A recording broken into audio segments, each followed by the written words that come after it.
Nah, usually I don't do this, but go on ahead and show them how you comb your dry ass weave out. Huh? Huh? It's a struggle. A struggle. The way you got me, toot toot, beep beep. Watch the wire.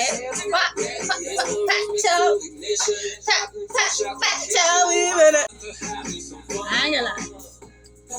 I had to bring out Ting one because I didn't feel like dealing with all this forehead this morning. And only Ting one know how to lay across the damn forehead. But she been in vacation for so fucking long. She joking this morning too. I just being happy. Like, see? Get your ass back the way. Get to the way. I think it's that's it. Don't fucking move with. Y'all, in this video, I can't move my head around too much because she's stuck.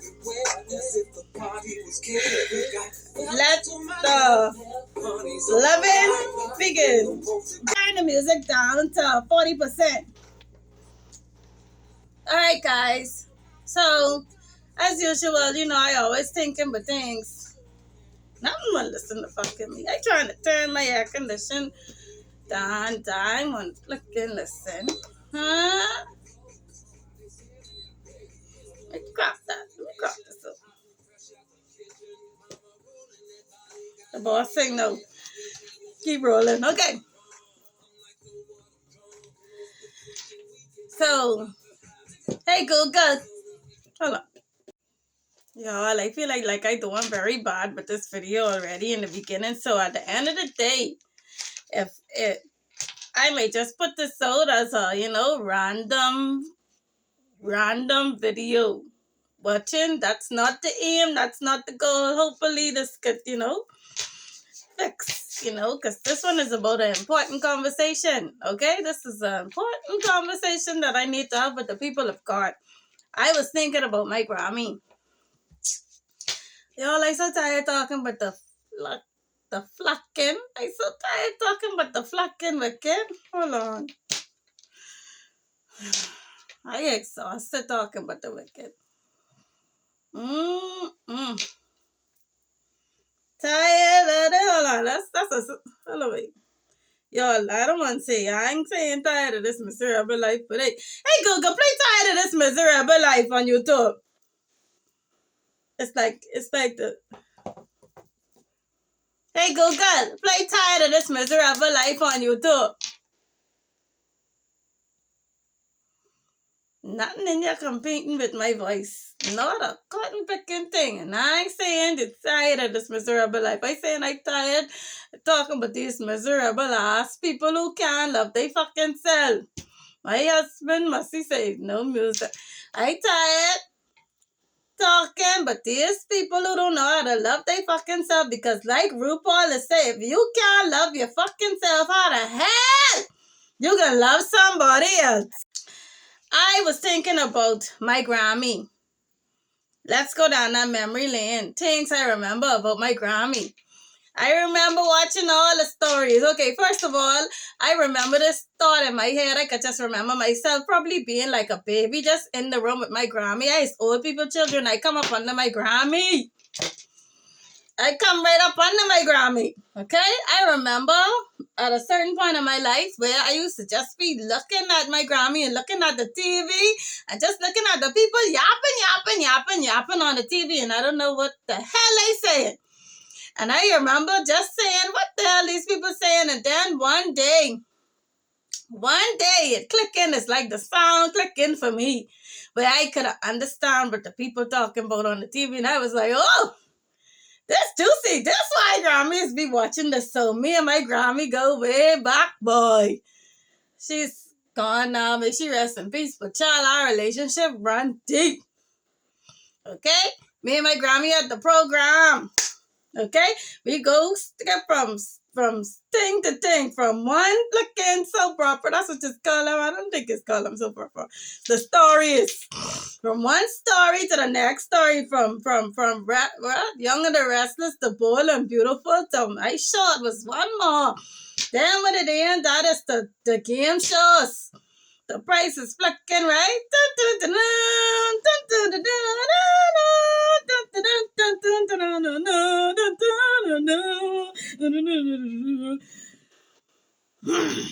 Me and my Grammy, so I love my Grammy. We run deep.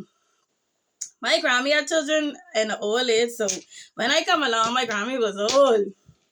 Okay? So now when I become an adult and I had my first relationship, this is what I was thinking about. I was thinking about my Grammy. Oh, let me finish. I gotta tell you this one more thing with my Grammy. Things my Grammy used to say, children, don't you ever and close my front door, and what else? Girl, get out my chair. You know my Grammy had them front room set. She had chairs in the front room. Nobody could have sit in that. Where my Grammy come from? Where my Grammy bang from? Not all way. She see my little lip sitting in the fucking chair. She said, like, my Grammy don't stutter. But child, let's be like, she can't get that out. Can't get out my nose. This is what she said. I know you don't sitting in my goddamn chest. I'd be like, sorry, Grandma, I forget you're supposed to sit in the chest what was made to sit in. Anyhow, so I was thinking about my good Grammy and how I had my first relationship with my daughter's father. Oh, Lord, he could be tired of flicking me. My daughter's father he could be tired of flicking me. He should be lucky I only have good things to say about him. And that, my people of God, should be, the results and the response that people have about you when you leave them in a relationship, that they only got good things to say about you. It didn't work out, but I got all these good things to say about this person. Anyhow, so yeah, this would get me thinking about this, to come across this, start talking with wicked people again. So now I met my daughter's father. He had a 2-year-old son. Oh, how I loved him. I still love him. And I take you on as a child. He was my child forever. That's my first actual son experience. Okay? So now I love him so much. And what I can do? What should I do? I love him so much, so I should take him to my Grammy. Now I taking him to my Grammy. Before my Grammy say, hey, how you doing? Or, oh, who baby? Or whatever. I think I must come in the room and say, Grammy, this my boyfriend. I can't remember. But all I can remember is the first thing would come out of her mouth is why is he, why the father ain't with the baby mother. She say, why he ain't with the mother? First she cut me with them words. Why he ain't with the mother? I say, come on, Grammy. Sometimes things don't work out. Come on, Grammy. Come on. I said, come on, Grammy. Some things don't always work out. And I was saying, that's exactly what I said. I say, come on, Grammy, things don't always work out. And she said, if you ain't make it work with the mother, you ain't gonna make it work with you. Bang. So now I thinking in my head, I saying, but Grammy, if he didn't make it right with the mother, he wouldn't be with me right now. Life ain't perfect if it didn't work. It gotta work somewhere. It can't be the end of the flicking world, because one thing ain't right. You know what damn people is say? What people is say, You know, young children must know what you're doing. You must know what you're doing. Bing. That's the story behind behind the twist plot, behind the fucking plot, behind the thing.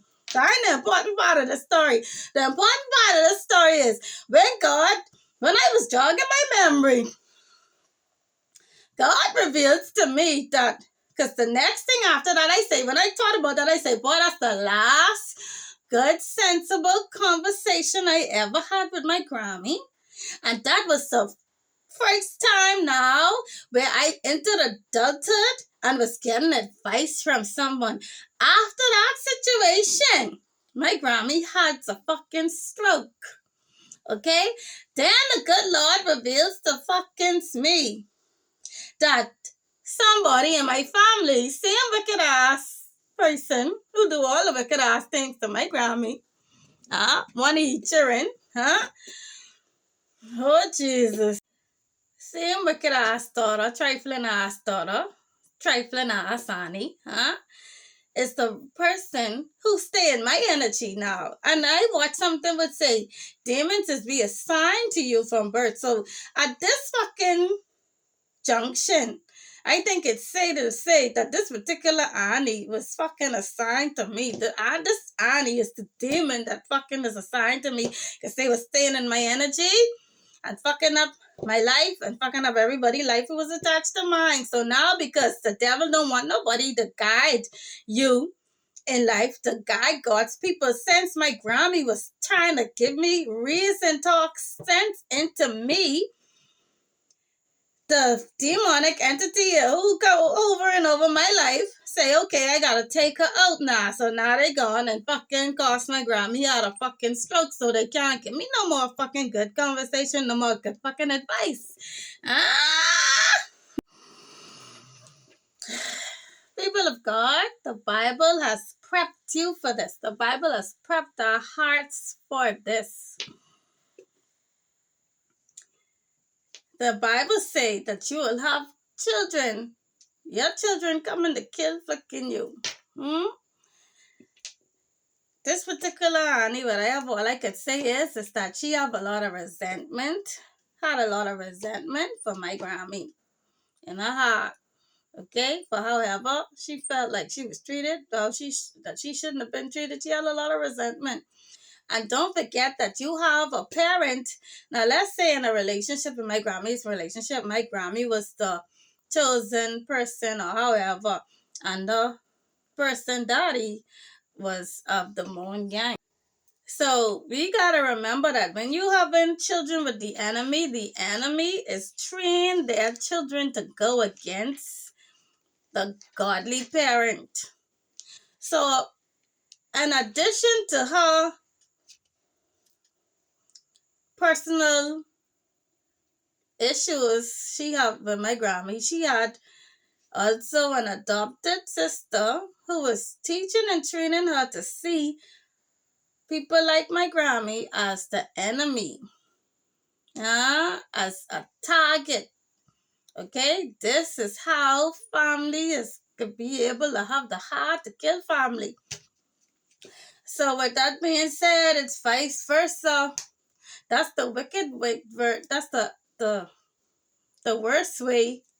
It's vice versa, and vice versa. You could have parents, anybody in the Moon Gang. The Moon Gang is of Satan, following satanic entity, is listening to your spiritual, y'all just call them spiritual guy. I don't know what that evil shit is, and y'all is fucking listen to within the Holy Spirit.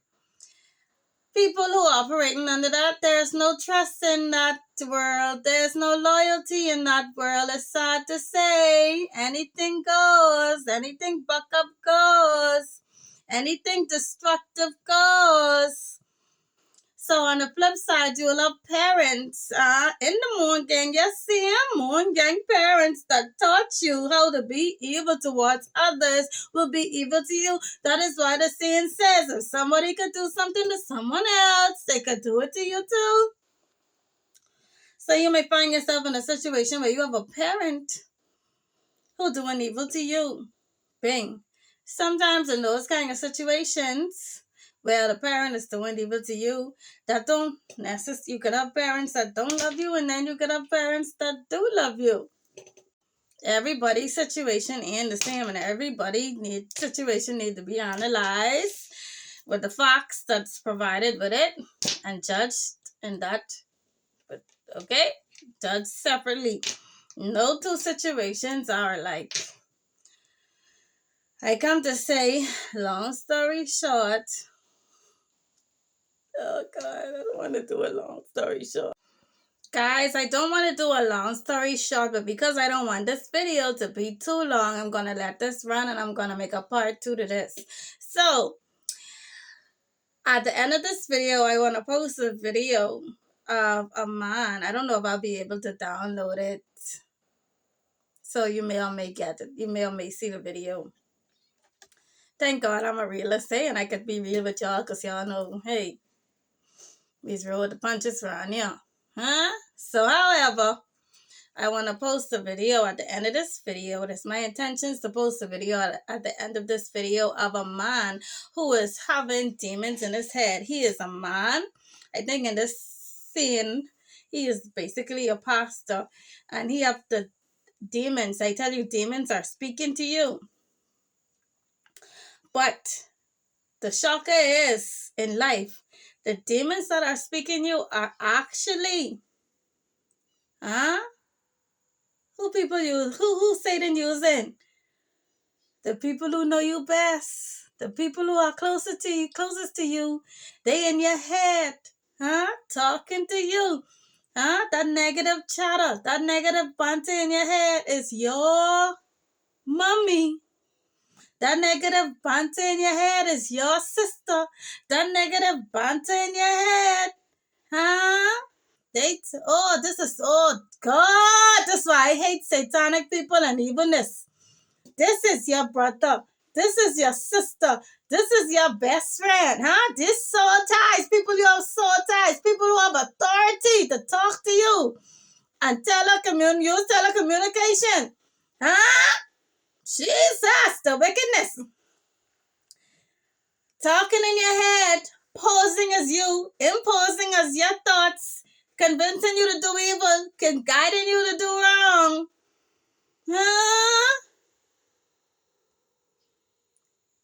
At this point, when they like this, they are doing what? Disguising as the fucking serpent. What is Satan? A fucking serpent. And as long as they could do this in disguise as the serpent, that you will never know that it's them, they okay with hurting you. They okay with deceiving you. They okay with, pushing you into the ditch that Proverbs speak about. Bing. In the beginning, they say, let us, attack the innocent for no cause. For personal gain. Why are they doing it? For personal gain. This is when your girl Crush from Love Gone Viral. Hopefully you get to see that clipping. I'm trying to be right back. I'll be right back. We'll be right back. Preacher, bow down and worship me, and I will give you all the riches of the earth. You want influence. You want cameras. You want the room full. You want your name echoing. Say it. Oh, preacher, you work so hard. So many sermons, so many rehearsals, and still, you are small. You see them winning, bigger buildings, louder applause. You say you're different, but envy still prays in you. I can fill those seats. I can stretch these walls. I can turn this pulpit into a throne. You don't lack calling. You lack backing. Gold, watches, custom suits, black cars waiting. No more counting small offerings. Money will chase you. Relax. Say it plain. The platforms answer to me. The algorithms obey me. One whisper, doors open, one nod, money flows. I can fill those seats and stretch these walls. I can turn this pulpit into a throne. You preach sacrifice, but you crave applause. You preach humility, but you crave recognition. Be honest, I already know seats. I can stretch and stretch these walls. Your heart, I can turn. Neil's just no one will see. No one will know. No one will know. Call it strategy. Call it wisdom. I can fill those seats. I can stretch these walls, calling it to turn this pulpit into a throne. You lack backing. Numbers beyond counting. Books, global tours, overflowing altars. You will be admired and feared. Kneel, and I will build you. Everything you pretend not to want, I'll hand it to you. All I ask is worship. Is that a deal? You wanted influence, you wanted numbers, you wanted power, you wanted to be untouchable. You knew what it would cost.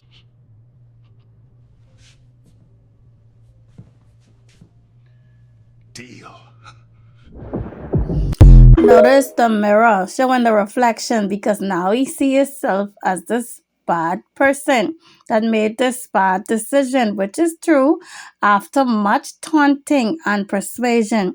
The only difference I want to point out in this illustration that I just showed you guys is that this demonic entity was talking to him.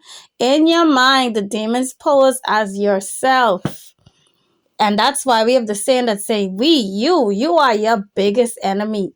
Okay? In actuality, it is not you. It is your family members. That's why the scripture says, do not think that I came to bring peace on earth. I did not come to bring peace, but a sword.